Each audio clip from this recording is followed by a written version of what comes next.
David éprouve un bonheur. Il dit, je vois constamment le Seigneur. Constamment. Écoutez, un jour, j'étais à genoux à 3 h du matin en train de prier chez moi. J'ai dit, Seigneur, ouvre mes yeux. Et le Seigneur me dit, regarde, tu vois le panier de vêtements, vous savez, les paniers où on met les vêtements sales. Il dit, actuellement, c'est comme ça que ta maison est. J'ai dit, hé, mais pourquoi? Il dit, mais parce que ta maison, la gestion de ta maison est désordonnée. Tu n'es pas en train de gérer ta maison comme je le désire dans la parole de Dieu. Et qui est la parole? Celui qui est assis à droite. Amen. Donc finalement, tous les échecs que nous multiplions, c'est parce que nous refusons de regarder à droite et d'observer constamment le Seigneur. Il y a une personne ici qui veut se marier et elle a demandé, donc c'est une femme, à Dieu de lui donner un époux. Dieu dit de te dire que ton problème, c'est que tu veux un époux qui est à gauche. Prends ton époux à droite. Qu'est-ce que la droite? C'est en Christ. Qu'est-ce que Christ? C'est le temple sacré de l'Éternel. Qu'est-ce que Christ? C'est l'agneau de Dieu qui enlève le péché du monde. C'est le sang sacré, le sang. Tu veux te marier avec un païen? Prends les gens qui sont à droite. Parce que les gens se marient en désordre dans l'église. Et après on nous appelle pour venir chasser des esprits. Prends-le à droite. Dieu parle à quelqu'un. Dieu parle à quelqu'un. David dit, je le voyais constamment. Comment le voir constamment? Pourquoi tu ne le vois pas constamment? Nous ne le voyons pas constamment parce que nous avons fait échec et mat dans notre initiation divine. Je répète, initiation. Quand l'initiation a raté, tu n'as plus la crainte de Dieu. Quand l'initiation a raté, tu as une autre manière de réfléchir et tu te débats. Il y a une personne ici qui a un début de cancer. Le Saint-Esprit dit, pendant ces 3 jours, il met fin à cette maladie en toi au nom de Jésus. Au nom de Jésus-Christ. Amen.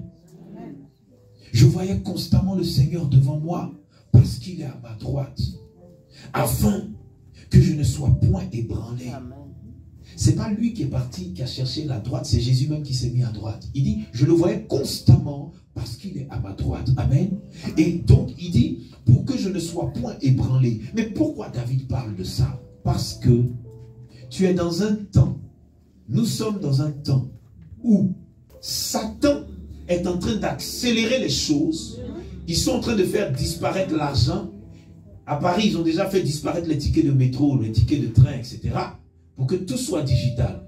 Quand je paye avec ma carte bancaire dit, oh, j'étais à Châtelet, oh, j'étais à Cergy, oh, j'étais à Saint-Denis, oh. Ma carte est en train de faire, de tracer une carte digitale pour dire où je vais, où je vis, où j'achète, où je mange, jusqu'à ce qu'ils disent, maintenant, vous n'achèterez plus sans notre permission. Ils disent que c'est en octobre, ça va se décider.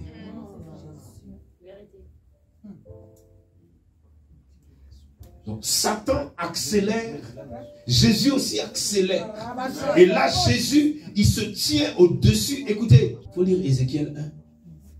La Bible dit, il se déplace dans la nuée. Il se déplace au cœur du feu. Il se déplace, il est au-dessus des nuages. La Bible dit que quand Jésus-Christ arrive, le soleil se pousse. Tu connais la puissance du soleil? Est-ce que vous connaissez la puissance du soleil? Tu te mets à 1 kilomètre du soleil, tu meurs. 500 mètres, tu fonds. La Bible dit que Christ, quand il se présente, le soleil s'incline comme ça. Or, c'est l'une des choses les plus puissantes de l'univers. Et il dit, pour que je ne sois pas ébranlé, je veux te dire quelque chose de la part du Saint-Esprit. Quand je sors en ville, je sens une atmosphère de démons. Des œuvres des ténèbres, de la prostitution, des œuvres de débauche sexuelle. Il ne faut pas penser que parce qu'on est des hommes de Dieu, ça ne nous touche pas. La Bible dit que Jésus-Christ fut tenté de toutes les manières. Si tu n'es pas assise à droite, Si tu n'es pas assis à droite, tu vas échouer avec mention très bien. Et tu vas aller en enfer. C'est-à-dire qu'après avoir chassé des démons, après avoir prêché, tu serais étonné de te retrouver en enfer. Pourquoi? Parce qu'il te faut la droite de l'Éternel pour ne pas être ébranlé. Il dit, afin que je ne sois point ébranlé, aussi, mon cœur est dans la joie et ma langue dans l'allégresse. Je vais vous dire quelque chose. Le raccourci, quand tu n'as plus de prière en toi, c'est que ta langue soit dans la joie et dans l'allégresse. Un jour, je ne sais plus il y a combien d'années, 15 ans je pense, je voulais partir en Afrique et je voulais un billet d'avion. Et je n'avais pas assez d'argent et je n'avais pas le billet d'avion. Je me réveillais à 2 h du matin, toutes les nuits, pendant une semaine. Je louais comme vous avez loué tout à l'heure. Je chantais, je battais des mains jusqu'au matin. Jusqu'à ce que quelqu'un m'appelle pour me demander les nouvelles. Je dis, ah, j'attends mon billet d'avion. Et cette personne a payé mon billet d'avion. Qui c'était? C'était mon patron. Il a payé mon billet d'avion, il dit, va en Afrique. Amen. Il y a quelque chose que tu veux. Ça peut être une guérison. Ça peut être une somme d'argent. Ça peut être un billet d'avion. Ça peut être un terrain que tu veux acheter. Ça peut être une guérison. Il y a quelque chose que tu veux. Il dit, il faut que ton cœur revienne dans la joie et dans l'allégresse. Parce que Satan te ment. Satan te ment. Tu vas être là, te morfondre dans la tristesse. Il dit, Satan te ment. Il dit, mon cœur était dans la joie. Au-dessus, il dit, pour ne pas que je sois ébranlé. C'est qu'il, David a des problèmes. Et maintenant, il dit, mon cœur était dans la joie. Ma langue était dans la joie et dans l'allégresse. Amen. Il dit, et même, ma chair reposera avec espérance. Car tu n'abandonneras pas mon âme dans le séjour des morts. Et tu ne permettras pas que ton sein voie la corruption. Écoutez, quand tu vois Dieu de manière permanente, tu sais qu'il ne va pas t'abandonner. Je vous ai fait le témoignage il y a 2 mois quand j'étais venu ici. J'ai dit, j'ai fait 10 ans sans hiver. Et je driblais l'hiver. Quand il fait froid, je m'en vais en Afrique. Comme là-bas, il fait chaud en permanence. Mais cette fois, le froid m'a attrapé. Donc j'arrive en janvier, le froid serait. Je descends de l'avion, il dit, vous avez vu, il est arrivé. Et donc, moi qui priais, ça fait 20 ans que je prie tous les jours à 3 h du matin. Le froid a congelé mon cerveau. Je veux, ça ne sort pas.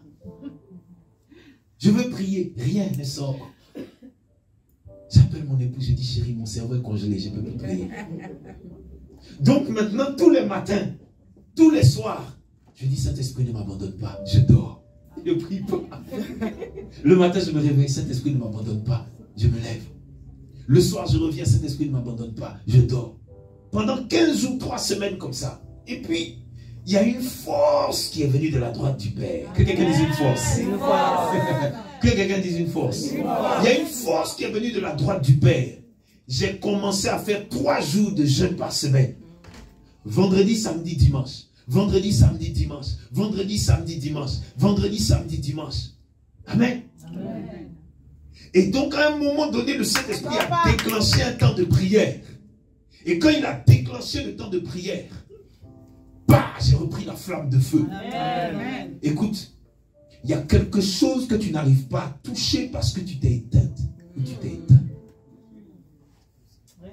Donc, si tu viens ce soir et que tu dors, tu es perdu. Écoutez, est-ce que vous savez que je ne suis même pas dans mon message? Parce que Dieu veut forcément parler à quelqu'un. Il y a une personne qui veut voyager. Le Saint-Esprit dit de te dire, Satan s'en va te tuer là où tu vas. Tu ne seras même plus chrétienne. Regarde. Donc c'est une femme. Quand tu vas atterrir, 7 jours après, il y a un gars qui va coucher avec toi. 7 jours après, il y a un autre qui va coucher avec toi. Ça dit quand tu vas revenir ici, tu ne seras même plus une chrétienne. c'est même pas un voyage selon la droite de Dieu. C'est un voyage selon ta gauche. Pleinement dans ta chair, et puis tu t'en vas.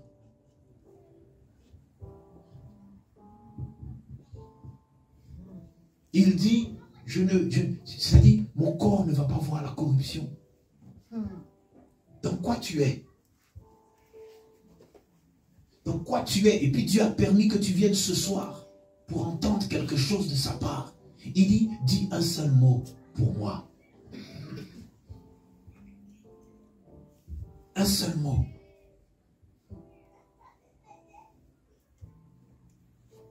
David dit,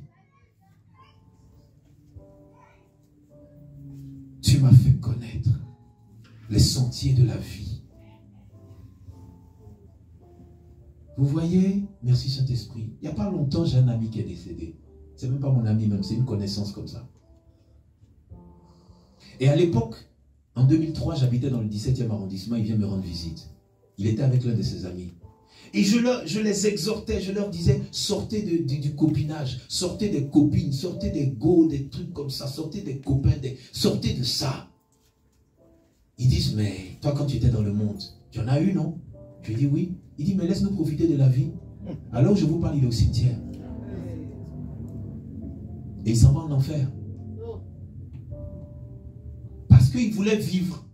Donc quand David dit, tu m'as fait connaître les sentiers de la vie, de quelle vie il parle? Il dit, je le voyais constamment. De quelle vie David parle? Tu m'as fait connaître les sentiers. Quand il dit les sentiers, c'est qu'il y a beaucoup de sentiers dans la vie, lequel tu choisis. Regardez, cet après-midi, le Saint-Esprit m'a montré quelque chose. Je ne sais pas pourquoi il insiste sur cette affaire. Peut-être c'est pour la personne qui va aller se suicider dans son voyage là. 3 personnes, venez, j'ai besoin de 3 personnes, je vais vous montrer quelque chose. Vite, vite, vite, je vais vous montrer quelque chose. Serre les jambes, madame, serre les jambes. Voilà. Lui, toi tu donnes face. Regardez. Tu lui donnes face. Regardez. Lui c'est le dragueur. Écoutez, il y a une femme ici qui souffre dans sa vie parce que justement elle n'avait pas compris ça. Et le Saint-Esprit dit, je te restaure ce matin. Alléluia. Cette femme a été battue par les hommes. Elle a vécu avec un homme qui la battait, qui lui donnait des coups de poing. Elle a vécu de la tristesse, elle a vécu des choses. Et elle ne comprenait pas ce qui lui arrivait. Elle a tout perdu. Mais c'est cette affaire-là, en fait. C'est quand j'ai su ça que ma vie a changé au niveau des histoires de sexe. Donc, lui, il est le dragueur. Et donc, quand il arrive, il vient draguer la femme. Amen. Mais pour que lui puisse draguer la femme et qu'elle accepte, il faut d'abord que lui, il soit consacré par la droite de l'Éternel et que Dieu ait agréé depuis la dot, que Dieu ait agréé qu'il a un droit sur elle. Donc, pour que lui soit agréé par Dieu, il a des choses à faire pour être, selon la parole de Dieu, en règle avec Dieu et ensuite se mettre en règle avec elle et avec ses parents. Amen. Amen. Maintenant, quand il fait tout ce qui est juste, Dieu lui donne un agrément. Et Dieu lui donne le droit de l'emmener, elle, à la mairie. Amen. Et ensuite de l'emmener à l'église. Amen. Amen. Il va se passer que lui, il va l'emmener, elle, à la mairie. Et le maire va leur parler. Et ensuite, il va leur demander de prononcer chacun une incantation. Amen. Et donc, lui, il va prendre sa main, prend sa main. Une fois que la main est levée comme ça, lui, il va prendre son alliance à lui. Et puis, il va mettre, il va parler d'abord. Tant qu'il ne prononce pas l'incantation, il ne met pas. C'est une incantation. Quand il prononce l'incantation et tout ce qu'il va dire de beau et de bien pour leur vie future, une fois qu'il a dit, pour valider et verrouiller l'incantation qui émane de lui, il met le cerceau à sa main. Une fois qu'il a mis, c'est verrouillé, c'est fermé. Elle ne peut plus enlever ça jusqu'à sa mort. Dieu parle à quelqu'un. On n'enlève pas ça pour laver les mains. Tu brises ton vœu. Il y a des hommes de Dieu qui disent que non, ce truc-là, ça vaut rien. Ils mentent. Ça là, quand tu as parlé, tu n'enlèves plus. Ça fait 15 ans que ça est sur ma main. Amen. Quand c'est fini, le maire va lui demander à elle de prononcer elle aussi son incantation. Donc elle va prendre sa main, elle va prononcer, oh oui, oui, oui, je t'aimerai pour la vie, et patati, et patata, tatata, elle va faire son incantation, et puis elle va mettre la bague. Amen. Et toi également, tu ne dois plus enlever. Vous voyez, quand vous voyez le monde spirituel constamment, que vous êtes spirituel, il y a des choses comme ça que vous connaissez. Parce que l'amie de ma femme, elle a enlevé ça pour laver ses mains, et un démon est venu la voir le même soir. Et le démon lui a dit, je veux coucher avec toi aujourd'hui. Ils se sont battus, et il lui a demandé, mais tu me frappes pourquoi? Elle lui dit, je suis mariée. Il dit, c'est où? Elle fait comme ça, et elle se souvient. Elle est dans le monde invisible, hein. Elle se souvient que c'est déposé sur le lavabo. C'est pas moi qui ai vécu ça, c'est une dame qui est venue nous raconter. Donc, lui, maintenant, c'est le dragueur et le bandit. Il n'a pas l'agrément de Dieu. Il n'a pas l'onction de l'Éternel. Écoutez, il vient, il la drague, et elle est censée être à la droite. Elle est à la droite, elle vit dans l'église. Lui, il est à la gauche, il trafique. Il vient la draguer. Mets-toi comme ça, pieds joints. Non, elle, pieds joints. Là, elle est sainte. Amen. Maintenant, elle va commencer à ne plus regarder la droite de Dieu et à vouloir réfléchir comme elle veut. Elle est pieds joints. Mets-toi comme ça. Elle a écarté les pieds. Parce qu'il y a un mécanicien qui raconte des bêtises. Quand le mécanicien raconte des bêtises, il n'a ni la grâce, ni l'onction, ni le droit. Or, une fois qu'il reçoit l'onction, la grâce de Dieu, il devient sacrificateur souverain devant l'Éternel, à l'image de Christ, pour pouvoir l'avoir, elle, pour épouse. C'est parce qu'il est sacrificateur consacré pour elle que Dieu va l'accepter. Or là, quand il vient comme un voleur, comme un bandit, et que son père c'est Satan, donc elle va avoir pour beau-père Satan. Donc, quand il lui ment et qu'il la drague, quand elle s'ouvre, lui vient du monde des ténèbres avec une semence sale. La semence qui est en lui, si Dieu vous montre, ça ressemble à du goudron. Ça ressemble à du pétrole. C'est épais, c'est noir, parce que c'est rempli de maladies. C'est rempli de vers, c'est rempli de ténèbres. Maintenant, ce que les humains ne savent pas, c'est que le rôle du bandit, c'est de transmettre en elle le liquide sale, plein de maladies, qui est dans son corps. Maintenant, merci Saint-Esprit. Le Saint-Esprit vient de me dire quelque chose.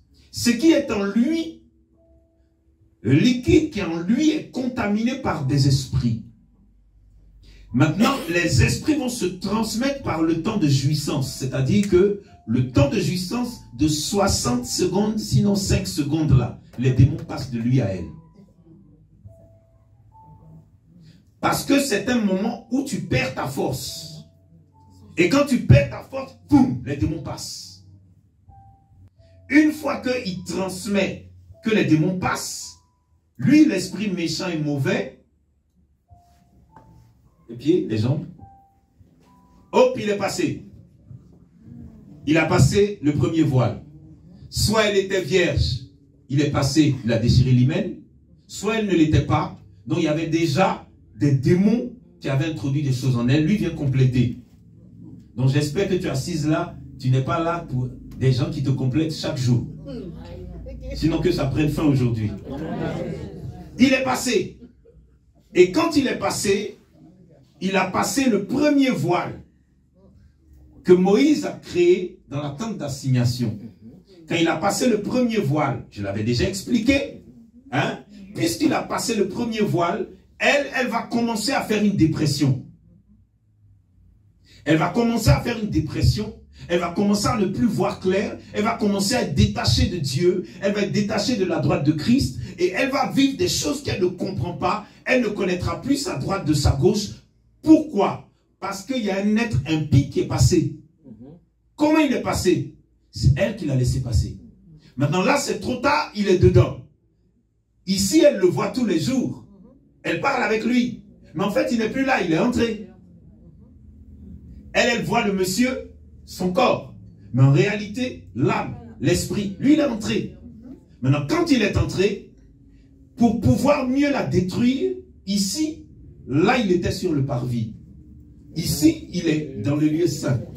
Dans le lieu saint, il commence à lui créer des problèmes psychologiques, des problèmes moraux, des problèmes... C'est-à-dire, elle ne se retrouve plus, il est en train de détruire sa vie. Il est entré. Et de là, maintenant, il va vouloir l'achever et il va passer l'autre voile pour arriver dans le Saint des Saints.